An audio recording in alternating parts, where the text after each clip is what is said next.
Hi everyone. This is a very short lecture video on section 4.1.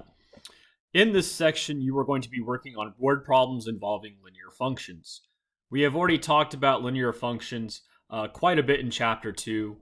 The only thing that's really different about this specific section is that we're going to be working with some word problems involving linear functions. So the slope-intercept form of a line is y equals mx plus b. Writing this in function notation, you have f of x equals mx plus b, where m is the slope. The average rate of change for a line is its slope. This is the difference in the y-coordinates of 2 points divided by the difference in the x-coordinates of 2 points. So this is just a section where you're just going to be working on some word problems. It's really not too bad. Here's an example of one such problem. The monthly cost, capital C, in dollars for calls from the United States to Germany on a certain wireless plan is modeled by the following function.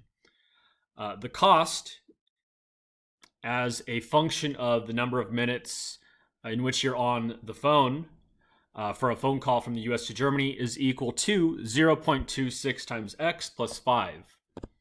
Where x represents the number of minutes that are used. So you have some questions that are being asked for here, such as parts A and B, which I will talk about. Part A, what is the cost if you talk on the phone for 50 minutes? So taking a look at the work, you just need to take the cost function, plug in 50 for x, simplify your result, and round your result to 2 decimal places. We're rounding our result to 2 decimal places because the cost is, the units for costs are going to be in dollars.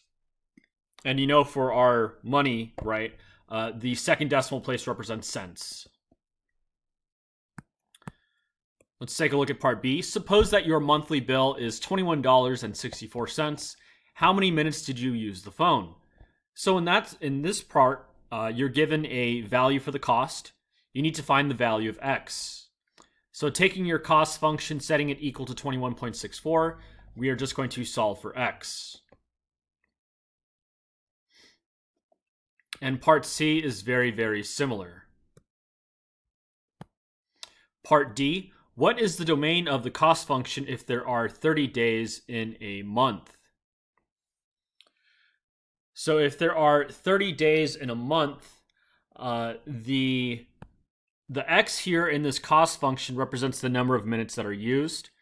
So if this is a cost function for the amount that you would pay in a month, the domain of this cost function is going to be 0.